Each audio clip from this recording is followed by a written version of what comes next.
Hola, ¿cómo están? Bienvenidos a nuestra clase de enzimas. ¿Qué son las enzimas? Eso es lo que vamos a estudiar hoy día, los principales tipos, cómo se nombran y su mecanismo de acción, por supuesto.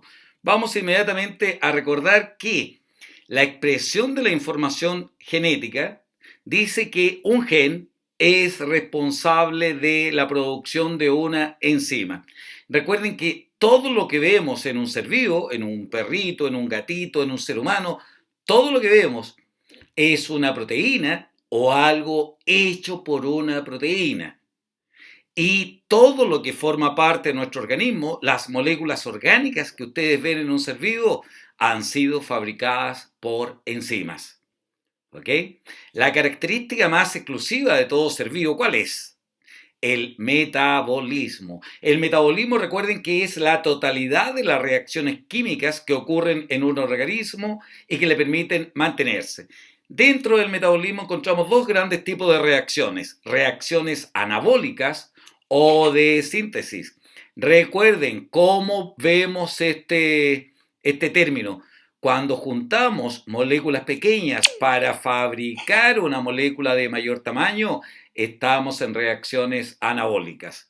Al revés, cuando degradamos moléculas grandes de mayor masa molar en moléculas más pequeñas, como en la digestión, ¿se fijan ahí? Estamos haciendo catabolismo.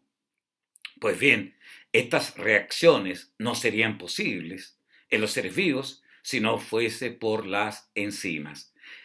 No hay vida si no hay enzimas de por medio. Bien, y eso es lo que vamos a estudiar en nuestra clase. Esta reacción que ven ustedes aquí, de solo observarla, pueden poner pausa, por cierto, ¿es favorable energéticamente o es desfavorable energéticamente? Como vemos aquí, esto es energía, ¿verdad? La energía va aumentando hacia allá. Por lo tanto, los reactantes se van a convertir en productos, ¿verdad? O sea, es una reacción energéticamente favorable, porque va desde mayor energía hacia menor energía. Es una reacción exergónica, libera energía. Pues bien, toda reacción química en los seres vivos, aunque sea favorable energéticamente, debe superar una barrera energética comprendida por todo esto. Esa barrera energética que debe superar toda reacción química se denomina energía de activación. Energía de activación. ¿Qué hacen las enzimas? Y otros catalizadores también, ¿verdad? El calor, por ejemplo, es un buen catalizador. El calor acelera la velocidad de las reacciones químicas, ¿verdad? Pues bien, en los seres vivos no podemos usar el calor como catalizador. En los seres vivos usamos enzimas. Bueno, ¿qué hacen los catalizadores? Aumentan la velocidad con que los reactantes se convierten en producto, disminuyendo la energía de activación. ¿Se fijan? La barrera energética ahora que deben superar los reactantes para convertirse en productos es mucho menor. Ese mecanismo se denomina catálisis. El proceso por el cual las enzimas aceleran la velocidad de una reacción química disminuyendo la energía de activación se llama catálisis. ¿Está bien? La posibilidad de que estos reactivos pasen a producto es bastante baja por esta barrera energética llamada, no se olviden, energía de activación. ¿Cómo podríamos aumentar la velocidad con que los reactivos se convierten en producto? Disminuyendo la energía de activación. En presencia de un catalizador biológico, como las enzimas, la velocidad aumenta porque la barrera energética se hace menor. Bueno, vamos al detalle de estas enzimas. ¿Cómo se une la enzima al sustrato? ¿Ok? Esta es la enzima. Químicamente es una proteína, la enzima, y tiene un lugar, ¿se fijan? Al cual se une el sustrato. Ese lugar al cual se une el sustrato, este lugar de aquí, se llama sitio activo o sitio reactivo o centro activo de la enzima. ¿Está bien? ¿Cómo se une ahora el sustrato a la enzima? Hay dos teorías, ambas confirmadas allá por 1894. La primera, la teoría de la llave y la cerradura. Es bastante didáctico el término, ¿no es cierto? Dice que tienen una forma exactamente complementaria, no solamente en regiones positivas con negativa, sino que la forma es complementaria, la forma del sustrato al sitio activo. ¿Se fijan? Esa es la teoría de la llave y la cerradura. Y de Fischer y la de Kochland, la teoría del ajuste o encaje inducido, también hay una forma complementaria, pero no exactamente complementaria entre el sitio activo y el sustrato, ¿verdad? ¿Qué dice esta teoría? En vez de ser una forma exactamente complementaria, dice que el sitio activo de la enzima se adapta a la forma del sustrato sin perder la especificidad. ¿Se fijan o no? En esta zona las formas son complementarias, pero son complementarias también la solubilidad, son complementarias también las cargas. Así que no se pierde especificidad. Teoría entonces de la llave y la cerradura y teoría del ajuste o encaje inducido explican cómo se une el sustrato al sitio activo de la enzima con una forma, dice la teoría de la llave y la cerradura, exactamente complementaria. Y después de producida la unión, ahora viene la catálisis. ¿Ok? De aquí hasta aquí, ¿qué ocurrió? La catálisis, la unión, solamente la unión. El sustrato se ha unido al sitio activo de la enzima. Ahora ocurrió la catálisis, en donde los sustratos o el sustrato se ha convertido en productos. ¿Está bien? ¿Qué le pasó a la enzima? Nada. Se rescata en forma íntegra la enzima. Y después viene la liberación. Entonces ocurre la unión, la catálisis, que convierte al sustrato en productos, en este caso, y la liberación de los productos. ¿Por qué se liberan los productos? Porque el sitio activo tiene afinidad con el sustrato, no con el producto. ¿Vamos bien? Vamos a ver ahora que ya tenemos explicado cómo se une el sustrato, que son las dos partes de este lápiz, para formar un producto. Eso lo explica la catálisis enzimática. Primer mecanismo, aumento en la frecuencia de choques en la orientación correcta. ¿Se fijan? Se unió aquí este sustrato en esta forma, no cabe al revés, tampoco así, solo así. Y la otra parte del sustrato también entra de esa manera. Y esto tiene una carga positiva y una carga negativa. Aumenta la frecuencia de choques en la dirección correcta y se libera el producto, porque el sitio activo tiene afinidad con el sustrato. Entonces, mecanismo de catálisis, aumento en la frecuencia de choques. Así se van formando moléculas cada vez más grandes y más grandes. Anabolismo. Ustedes dirán, ¿y cómo se produce, profesor, la degradación de moléculas complejas a simples? Sí. Entonces, ahí está, ¿se fijan? Este es el sitio activo de la enzima. Tiene afinidad con quién ella, profesor. Tiene afinidad con la glucosa y con el ATP. Y el producto es ADP más glucosa 6-fosfato. Esa es la finalidad de la enzima. Aumenta la velocidad con que la glucosa solita se convierte en glucosa 6-fosfato. Catálisis por aumento de la frecuencia de choques en la dirección correcta. Y el otro mecanismo de catálisis enzimática es catálisis por tensión conformacional, por tensión inducida. ¿Se fijan lo que pasó aquí o no? Se unió el sustrato al sitio activo de la enzima y al unirse, la enzima cambia su forma. Se produjo la unión, cambia la forma, se pone tensa, ¿verdad? Y esa tensión se transmite al sustrato convirtiéndolo en productos. Así entonces ocurre la unión, la enzima se pone tensa, esa tensión es transmitida al sustrato y se convierte en producto. Y ese producto se libera a una velocidad impresionante. Una enzima puede tener un número de recambio de 100.000, 200.000, 300.000 moléculas de producto formadas por segundo. Uf, medio millón y más todavía. O sea, es a una velocidad impresionante. Bien, ahí está el mecanismo. Miren cómo se une el sustrato a la enzima, al sitio activo y se convierten en producto. Ahí está la unión, catálisis por tensión conformacional, liberándose los productos. ¿Ya? El sitio activo, recuerden que tiene afinidad con el sustrato, no con los productos. Por eso apenas se produce la catálisis, se libera este producto. ¿Ya? Repito entonces los mecanismos de catálisis enzimática aumentando la frecuencia de choques. Miren, ahí está la enzima. ¿Eh? La enzima y el sitio activo o centro activo. Y ahí están los sustratos con una forma complementaria.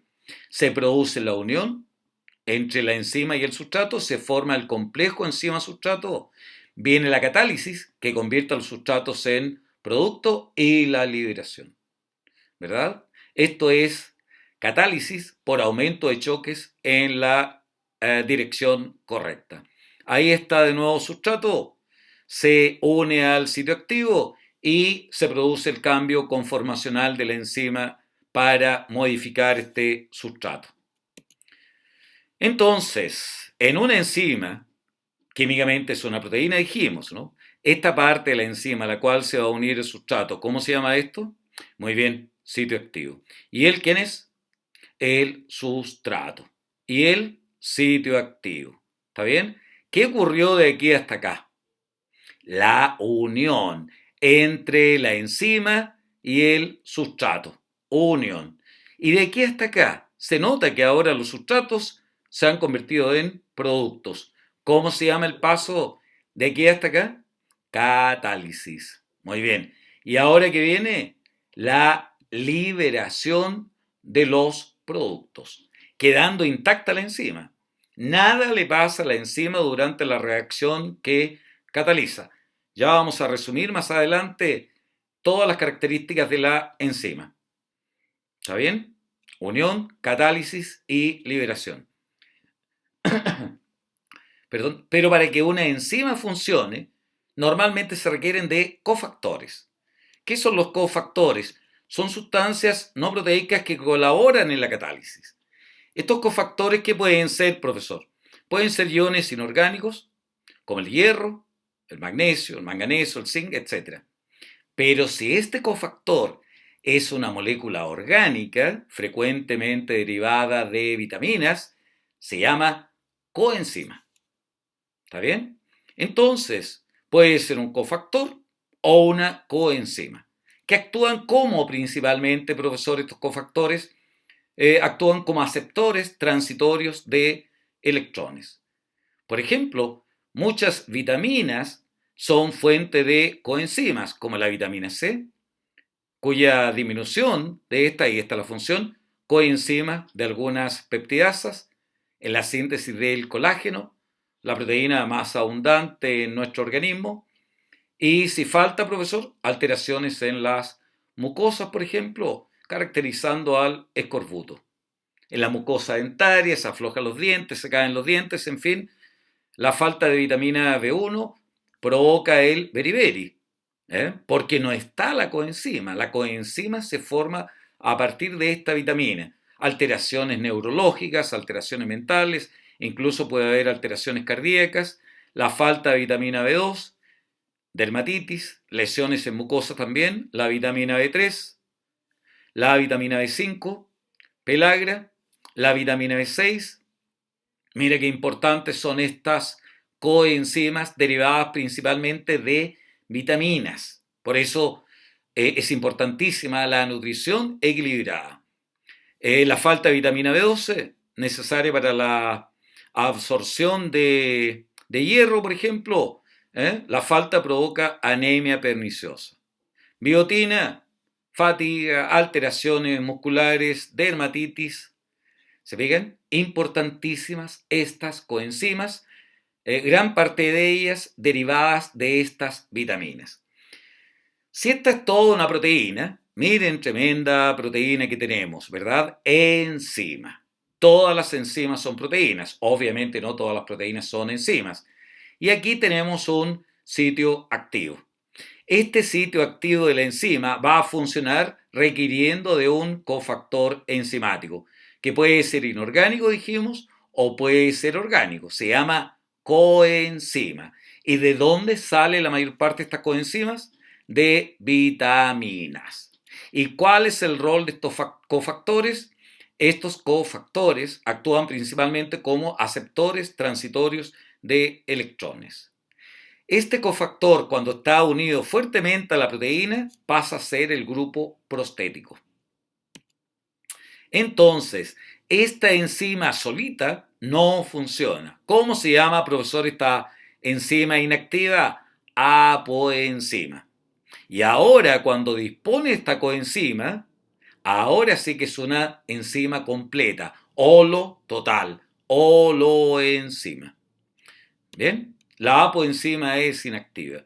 Ejemplos de algunas enzimas que requieren elementos inorgánicos, ahí está la citocromo oxidasa, fundamental en la cadena de transporte de electrones. Si no hay hierro, no solamente se altera entonces la hemoglobina, ¿verdad? Falta de hierro se produce una anemia ferropriva. Pero si falta hierro también se altera la cadena de transporte de electrones, entre otras cosas. Y la cadena de transporte de electrones es fundamental para la producción de energía. De ahí, entre otras cosas, la importancia que tiene el hierro en nuestra alimentación. Citocromo oxidasa también, de la cadena de transporte de electrones. Cobre.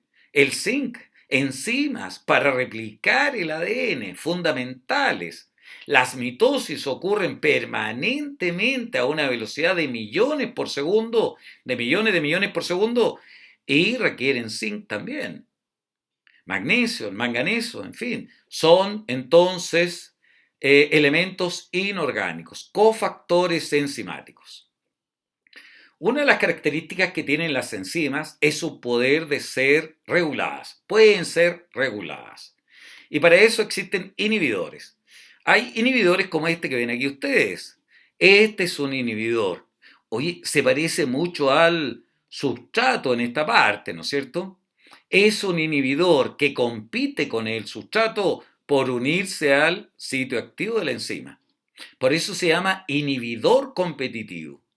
Es aquel que tiene una forma similar al sustrato y compite con él por unirse al sitio activo.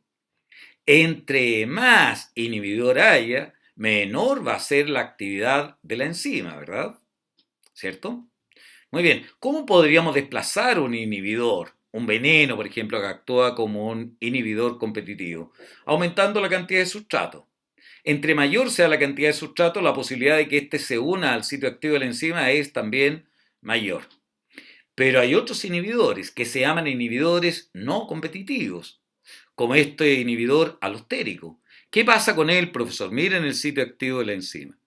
El sustrato se une aquí. El inhibidor, en este caso, no se une al sitio activo, se une a un sitio alostérico. Y al unirse este inhibidor al sitio alostérico, se fijan lo que pasó, ¿no? Al unirse, cambia el sitio activo. Y ahora no se puede unir el sustrato. ¿Cómo podríamos desplazar a este veneno enzimático? La única posibilidad sería aumentando la cantidad de sustrato. No, porque él no se une al sitio activo, se une al sitio alostérico, modificando el sitio activo. La única posibilidad de desplazarlo, ¿qué podríamos hacer? Prácticamente nada, trayendo más enzimas, ¿verdad? Más enzimas, para que el inhibidor alostérico en este caso no pueda inhibirlas a todas. Inhibidor competitivo compite con el sustrato por el sitio activo y el inhibidor alostérico no compite por el sitio activo, ya que se une a un sitio alostérico. Entonces, la enzima sin inhibidor, trabaja fantástico en la fabricación de estos productos. Pero cuando hay un inhibidor, ¿de qué tipo sería este inhibidor? Competitivo, ¿no es cierto? ¿Por qué, profesor? Porque compite con el sustrato por el sitio activo de la enzima y no puede acceder al sitio activo o centro activo o foco reactivo. ¿Está bien? ¿Cómo desplazar su efecto? Agregando más sustrato, ¿verdad? Ahí están los productos. Sin embargo, miren lo que pasa ahora con un inhibidor alostérico. No compite con el sustrato por el sitio activo. No, él se une a otra zona. Pero al unirse, miren lo que pasó. Se modificó el sitio activo y él ya no funciona como aceptor para el sustrato. Si traemos más sustrato, ¿va a pasar algo aquí en la enzima? No, porque la enzima ha sido modificada por este inhibidor no competitivo, por este inhibidor alostérico. Bien, en nosotros en general las enzimas tienen su temperatura óptima cercana a nuestra temperatura, ¿verdad? Y así en todos los seres vivos. Cercana a los 37 grados Celsius. Esa es nuestra temperatura óptima. Y después de la temperatura óptima, al seguir aumentando la temperatura, cae rápidamente la actividad enzimática. Aquí no cae tan rápido si empezamos a disminuir la temperatura, ¿verdad? Y en cuanto a pH, la mayoría de las enzimas humanas tienen un pH óptimo cercano a 7. Claro que hay excepciones, por cierto. Esta enzima humana, entonces, su actividad enzimática es máxima a una temperatura cercana a los 37 grados. Pero hay algunas enzimas, como las enzimas gástricas, como la pepsina, por ejemplo, que tiene un pH de máxima actividad cercano a 2 y menos incluso, ¿verdad? No todas las enzimas tienen el mismo pH de actividad máxima. Y hay otras que pueden tener un pH de actividad óptima un poco mayor incluso, ¿no es cierto? Como esta enzima pancreática, la tripsina. Enzimas digestivas, por supuesto. Bien, veamos la constante Michaelis-Menten. Esta es la constante de Michaelis-Menten. Miren, ¿qué es, profesor? Pueden deducirlo ustedes. La velocidad de una enzima. La velocidad de una reacción catalizada enzimáticamente. A mayor cantidad de sustrato, mayor velocidad de la reacción catalizada enzimáticamente, ¿no es cierto? ¿Hasta cuándo? Hasta que se alcanza la velocidad máxima. ¿Ok? La velocidad máxima se alcanza cuando todas las enzimas están saturadas, es decir, trabajando al máximo de su capacidad. ¿Ok? Entonces, aquí alcanzamos la velocidad máxima. ¿Cuándo se alcanza la velocidad máxima? Repito, cuando todas las enzimas están trabajando al máximo de su capacidad. ¿Ya? ¿Y qué sería la constante Michaelis-Menten? La concentración de sustrato a la cual se alcanza la mitad de la velocidad máxima de la reacción catalizada enzimáticamente. Bueno, ahí tenemos una enzima digestiva, por ejemplo, digiriendo a este sustrato, rompiéndolo mediante una hidrólisis, por ejemplo, incorporando moléculas de agua. ¿Está bien? Ustedes dirán, ¿y tan lento, profesor? No, esto es un esquema solamente. El número de recambio es el número de moléculas convertidas en producto en una unidad de tiempo determinada. Y en algunas enzimas, su número de recambio puede ser superior a los 500.000 por segundo. Así que el esquema que ustedes están viendo es un esquema didáctico solamente, ¿verdad? Vamos a ver características de las enzimas entonces. Químicamente, ¿qué son? Proteínas, ¿verdad? O agregados de proteínas. ¿Qué más podrían decir ustedes? Son específicas, son eficaces en pequeñas cantidades, no les pasa nada durante la reacción que catalizan, no alteran el equilibrio químico. Si tenemos el equilibrio químico y agregamos enzimas, no se modifican. Son eficaces, como veíamos recién, en pequeñas cantidades. Aceleran la velocidad de las reacciones químicas.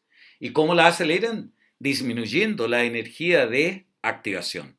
No alteran el equilibrio, no les pasa nada durante la reacción que ellos catalizan, son eficaces en pequeñas cantidades y son específicas. Específicas. ¿Está bien? Como esta Ruisco, la famosa ribulosa fosfato carboxilasa que permite la fijación del CO2 en las plantas. Miren, chiquillas, chiquillos, tenemos una cadena metabólica por la cual nosotros estamos sintetizando este aminoácido isoleucina a partir de este precursor como la treonina. ¿Ok? Si se suministrara a una persona suficiente cantidad de isoleucina, más de lo que necesitan, ¿creen ustedes que seguiría fabricándola? No, por supuesto. No, regula, somos inteligentes, todos los seres vivos hay una inteligencia metabólica fantástica. Si hay más de lo que necesitas, ¿qué vamos a decir? Pare la reacción. Y hay que inhibir a una enzima. ¿A cuál enzima inhibirían ustedes para disminuir la fabricación de esto? ¿A la 1, a la 2, a la 3, a la 4 o a la 5? A la 1, pues muy bien. Hay que parar la producción de raíz. Entonces, el producto final, mediante un feedback negativo o retroalimentación negativa, puede inhibir a la enzima 1 y se detiene de raíz la producción de esta isoleucina. ¿Está bien? Profesores, hay algunas que pueden actuar activando exactamente. Sería una retroalimentación positiva. ¿Está bien? Aquí tenemos, por ejemplo, una enzima, ¿verdad? Funcionando muy bien, con su sitio activo intacto para que se una el sustrato. Pero al unirse el inhibidor alostérico a su sitio alostérico, ¡pum! Miren el cambio. Cambió el sitio activo. ¿Puede unir al sustrato ahora? No. Entonces, el inhibidor actúa como su nombre lo dice, inhibiendo. Pero hay casos como este, ¿verdad? Aquí la enzima está inactiva, no hay un sitio activo, centro activo para el sustrato, pero cuando este activador se une al sitio alostérico, ¿se fijan? Solo ahí se abre el sitio activo para que se una el sustrato a la enzima.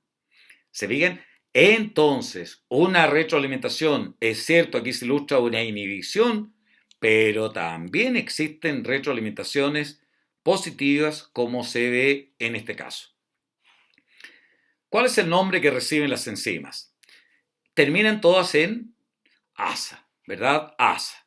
Lactasa, maltasa, sacarasa, adeneasa, dipeptidasa, en fin, terminan en asa. Si el sustrato es un lípido, lipasa. Proteína, proteasa. También se denominan por el tipo de producto que forman, agregando asa. Por ejemplo, ATPasa, ATP sintetasa, la enzima que permite la producción de ATP. Si sacan hidrógeno, ¿cómo le pondrían ustedes? Si pierden agua, se deshidratan. Y si pierden hidrógeno, se deshidrogenan. Deshidrogenasa. ¿Se fijan? El nombre trata de indicarnos inmediatamente el rol que está cumpliendo esta enzima en el organismo. ¿Está bien? Hay muchas enzimas relacionadas con algunas alteraciones médicas, como por ejemplo la falta de lactasa, ¿verdad? Si no hay producción de lactasa, se intolera la lactosa, no la podemos digerir y la lactosa llega intacta en gran parte al intestino grueso, en donde es aprovechada, por ejemplo, por bacterias. ¿Eh? La falta de alteración de la enzima glucosa 6 fosfato deshidrogenasa por diferentes mutaciones provoca el favismo. Falta de eritrocitos por una destrucción de este tipo de glóbulos rojos. ¿Está bien? Alteración de esta enzima puede generar ataques cardíacos, alteraciones hepáticas. De la tirosinasa no se puede fabricar melanina, se produce el albinismo. Y la fenilalanina, si falta esta fenilalanina hidroxilasa, no podemos convertir la tirosina en fenilalanina. con fenilalanina a tirosina, con falta, por lo tanto, de tirosina, ¿verdad? Alteraciones en las enzimas. ¿Qué más? Podemos clasificar las enzimas como oxidorreductasa, las que participan en oxidorreducción, las que transfieren un grupo químico a otra molécula se denominan transferasas. Hidrolasas son aquellas que actúan incorporando agua para romper una molécula, ruptura hidrolítica, participación del agua. Liasas agregan grupos a dobles enlaces, distinto del agua, claro, no es una hidrólisis, ¿ya?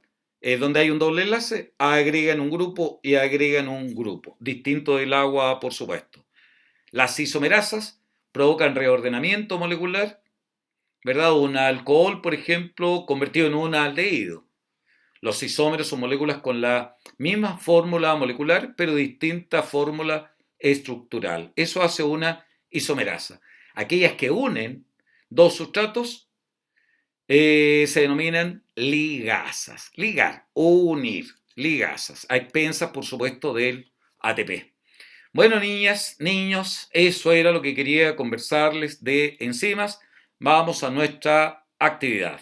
Quiero saber cómo están en primer lugar, qué es lo que ha sido para ustedes lo mejor de la cuarentena. Ustedes dirán, pero muchas cosas negativas, profesor, pero también busquemos lo positivo que puede haber tenido. El compartir más, el conversar más con el papá, con la mamá, con los hermanos, en fin. ¿Cómo definiríamos enzima? ¿Qué consecuencias tendría la falta de una enzima en una cadena metabólica que fabrica un aminoácido? Quiero que me diferencie lo que es un inhibidor competitivo de un inhibidor no competitivo. Señale las 5 principales características que son a su juicio de las enzimas. Quiero que me diferencien cofactor de lo que es una coenzima, sin olvidar que todos, pero principalmente ustedes, todos podemos ser genios. Un gran abrazo y mucho éxito en su estudio. Nos vemos, niños. Chao, chao.